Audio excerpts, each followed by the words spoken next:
Oh my God, sobrang laki. Okay na ba sa'yo, sir, makipag-date ng isang transgender? Okay lang naman as ganda rin yung trato sa akin. Sa akin po hindi. Para sa akin ano? Depende. Cannot be. Ayoko. Depende siguro. Hindi, no. Ayoko.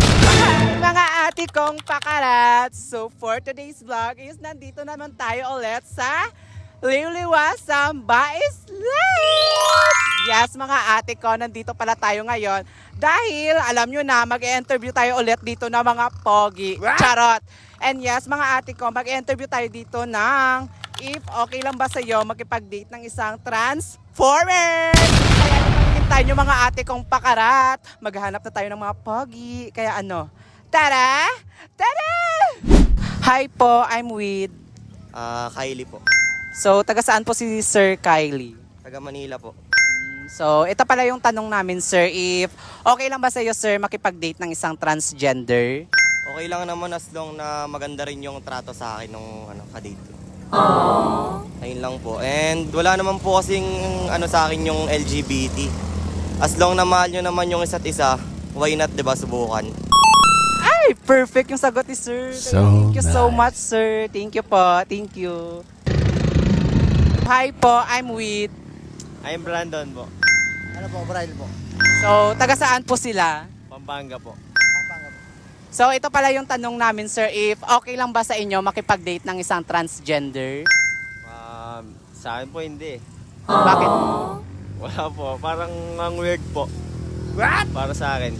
Yun lang. Ikaw po, sir. Para sa akin ano, depende. Depende kasi sa tao yun eh. Halimbawa, pag di mo naman kasi mapipigilan yung isang tao kung mahal niya yung yung ginugusto niya eh. Di ba? Kaya kung gusto niya magmahal na o kaya makipag-date sa isang tao na LGBT, respetuhin na lang natin.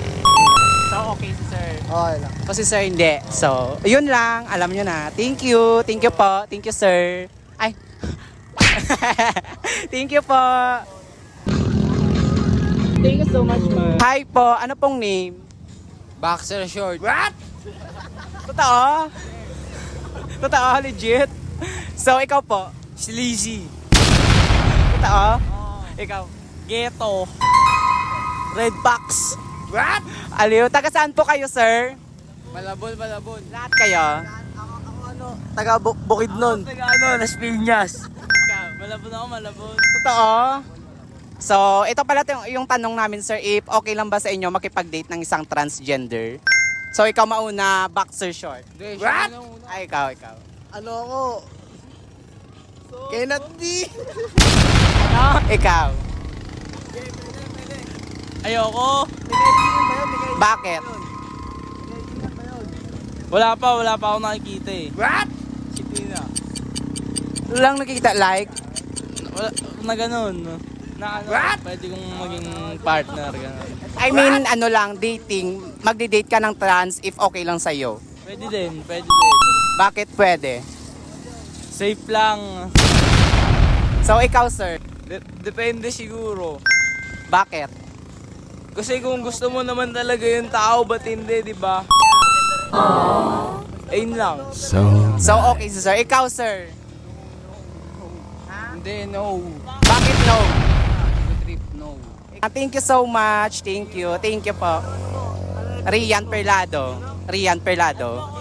Anong Facebook mo? Nangyari sa iyo? Hi po, ano pong name? Rayhan po. So, taga saan po si Rian? San Felipe. Dito lang lokal. Akala ko foreigner. Di ba? Up lang. Half. Ano pong half mo? Black American.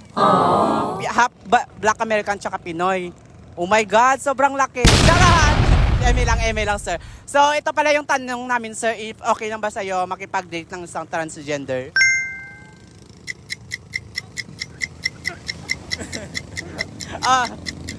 Ayaw. Bakit ayaw po? Siyempre magkaiba yung What? Parang Parang. Magkaiba ba or pareho? Yung yung parang Yung isa, dalawa, tatlo, charot. Yung ayaw ko lang makipag sa mga transgender na Oo, ayaw niya. So, okay lang, sir. Thank you so much. Thank you po. Thank you. So, hanggang dito na lang yung ating interview vlog, mga ating kong pakarat. And meron palang magpapa-shoutout, kaya i-shoutout muna natin yung mga nating pakarat. Tsaka kung gusto nyo rin magpa-shoutout mga ating kong pakarat, mag-comment lang kayo dyan kasi i-shoutout ko kayong lahat. Tsaka kung meron kayong mga suggest sa ating next question mga ate ko, free to comment lang, mag-comment lang kayo mga ate ko. Kaya baka sa next vlog natin is iibahin na natin yung ating question mga ate kong pakarat. Gusto nyo ba yon? Over. And mag-comment nga kayo mga ate ko kung saan naabot itong vlog namin mga ate kong pakarat para malaman ko rin kung saan inabot itong vlog na to. Malamang. And ayan mga ate ko, pagkagabi pala mga ate ko is nag-party-party na kami dito sa Camp Rofelio mga ate ko. And yes mga ate ko, every Saturday talaga kami nag-interview ni Jowa kasi kapag gabi na, meron ditong party naggaganap mga ate ko. And yes, dito lang siya sa Camp Rofelio mga ate kong pakarat. Kaya every Saturday talaga kami nag-interview ni Jowa dito kasi weekend siya at saka maraming nagbabakasyon and nagre-relax I'm gay dito sa Liuliwa, Zambales. Kaya perfect na rin mag-interview kasi sobrang daming tao. At saka pag gabi may party-party, o diba, pasabog. So hanggang dito na lang ulit yung ating interview vlog mga ate kong pakarat. Kaya alam nyo na mga ate kong pakarat, don't forget to like and share and follow for more. Bye!